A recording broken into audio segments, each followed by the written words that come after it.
السلام علیکم ورحمۃ اللہ وبرکاتہ۔ سامعین، آؤ عقیدہ سیکھیں میں آپ کا استقبال کیا جا رہا ہے۔ آج کی اس مجلس میں ہمیں جانیں گے کہ فرشتوں پر ایمان لانے کا مطلب کیا ہے۔ سب سے پہلے یہ جانیں گے کہ فرشتے کن کو کہتے ہیں۔ جواب: عربی میں فرشتوں کو ملائکہ کہا جاتا ہے۔ فرشتے ایک ایسی مخلوق ہیں جو نظر نہیں آتے ہیں اور اللہ تبارک و تعالیٰ کی ہمیشہ عبادت میں لگے ہوئے رہتے ہیں۔ فرشتوں کو اللہ تبارک و تعالیٰ نے نور سے پیدا کیا ہے اور ان کو اپنے تمام احکام پوری طرح بجا لانے، انہیں نافذ کرنے کی طاقت بھی عطا کر رکھی ہے۔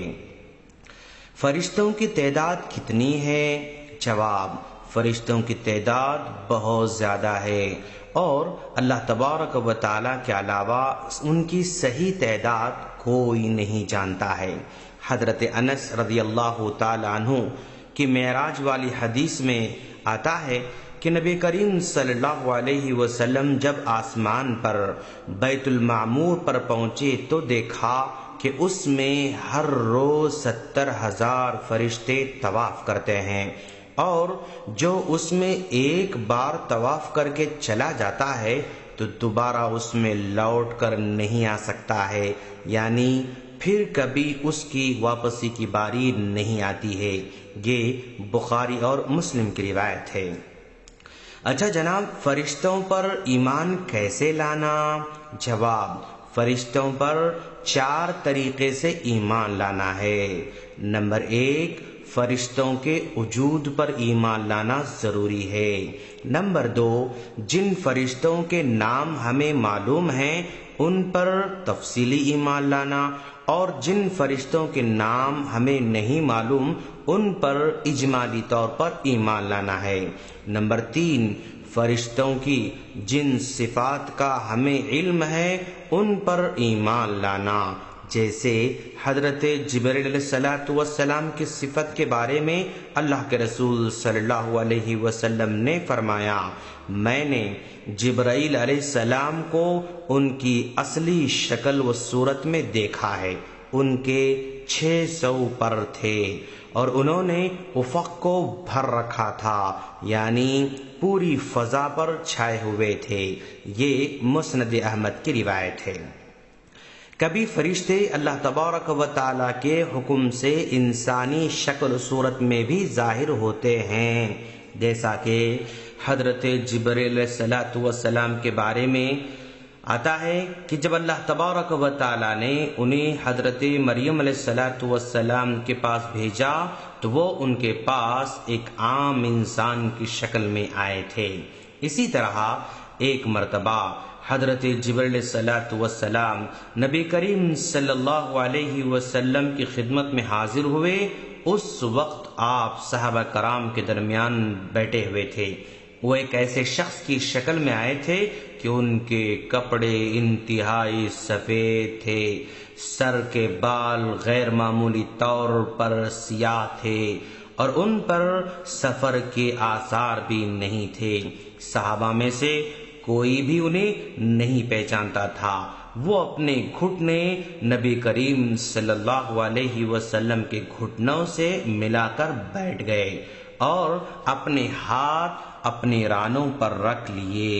انہوں نے نبی کریم صلی اللہ علیہ وسلم سے اسلام کے بارے میں، ایمان کے بارے میں، احسان کے بارے میں اور قیامت کی نشانیوں کے بارے میں سوال کیا۔ نبی کریم صلی اللہ علیہ وسلم انہیں جواب دیتے رہے۔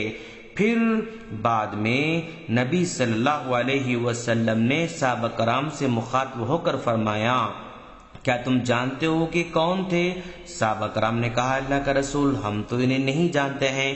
تو اللہ کے رسول نے کہا: یہ جبرائیل تھے جو تمہیں تمہارا دین سکھانے آئے تھے۔ یہ مسلم کی روایت ہے۔ اسی طرح وہ فرشتے جن کو اللہ تبارک و تعالیٰ نے حضرت ابراہیم علیہ السلام، حضرت لوط علیہ السلام کے پاس بھیجا تھا، تو وہ بھی انسان ہی کی شکل میں آئے تھے، تو اسے پتا چلا کہ فرشتے انسان کا روپ اختیار کر سکتے ہیں۔ چوتھے طریقے سے ایمان لانا کیسے ہے؟ فرشتوں کے ان اعمال پر ایمان لانا جو ہمیں معلوم ہیں اور وہ اللہ تبارک و تعالیٰ کے حکم سے انجام دیتے ہیں، جیسے اللہ تبارک و تعالیٰ کی تسبیح بیان کرنا، دن رات مسلسل بغیر تھکان کے اس کی عبادت کرتے رہنا، یہ سارے ان کے اعمال ہیں اور ان کی ڈیوٹی ہے۔ کیا اللہ تبارک و تعالیٰ نے بعض فرشتوں کو مخصوص کام پر لگا رکھا ہے؟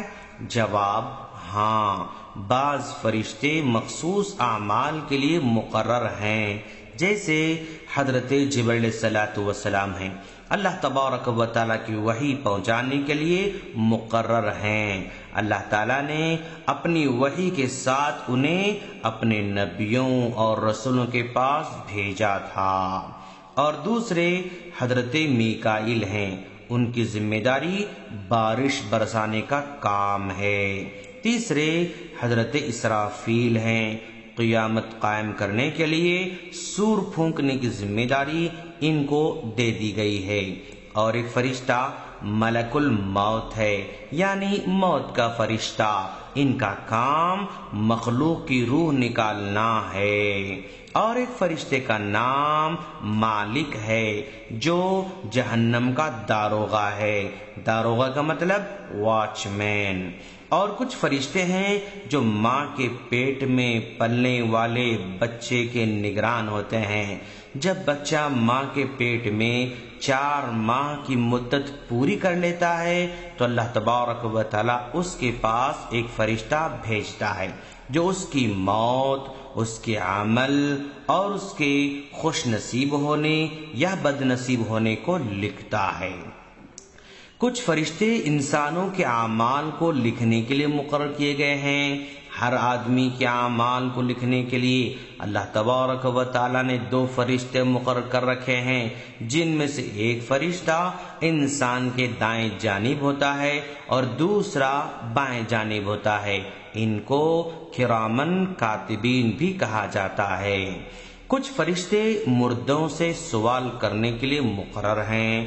جب میت کو قبر میں رکھ دیا جاتا ہے تو اس کے پاس 2 فرشتے آتے ہیں جو اس سے اس کے رب، اس کے دین اور اس کے نبی کے بارے میں سوال کرتے ہیں۔ اچھا جناب، کیا فرشتے کسی کو نظر بھی آتے ہیں؟ جواب، فرشتوں کو ان کی اصلی حالت میں ہم نہیں دیکھ سکتے ہیں۔ انبیاء کرام کے پاس بھی فرشتے آیا کرتے تو انسانوں کی شکل میں آیا کرتے تھے۔ پیارے نبی صلی اللہ علیہ وسلم نے حضرت جبرائیل علیہ السلام کو ان کی اصلی شکل میں صرف اور صرف 2 مرتبہ دیکھا ہے۔ ہاں، البتہ انسان موت کے وقت فرشتوں کو اصلی حالت میں دیکھ لیتا ہے۔ مومن ہو تو رحمت کے فرشتوں کو دیکھتا ہے اور اگر کافر ہو تو عذاب کے فرشتوں کو دیکھتا ہے۔ اچھا جناب، جو شخص فرشتوں کو نہ مانے تو وہ کون ہے؟ جواب، جو آدمی فرشتوں کے وجود کا انکار کرتا ہے یا یہ کہتا ہے کہ فرشتے صرف نیکی کی قوت کو کہتے ہیں اور اس کے سوا کچھ نہیں، اس طرح کی باتیں کر رہا ہے تو وہ کفر کر رہا ہے۔ ایسا عقیدہ رکھنے والا کافر کہلاتا ہے۔ ان تمام چیزوں کو ماننا فرشتوں پر ایمان لانا کہلاتا ہے، اور فرشتوں پر ایمان لائے بغیر ہمارا ایمان پورا نہیں ہو سکتا ہے۔ السلام علیکم ورحمۃ اللہ وبرکاتہ۔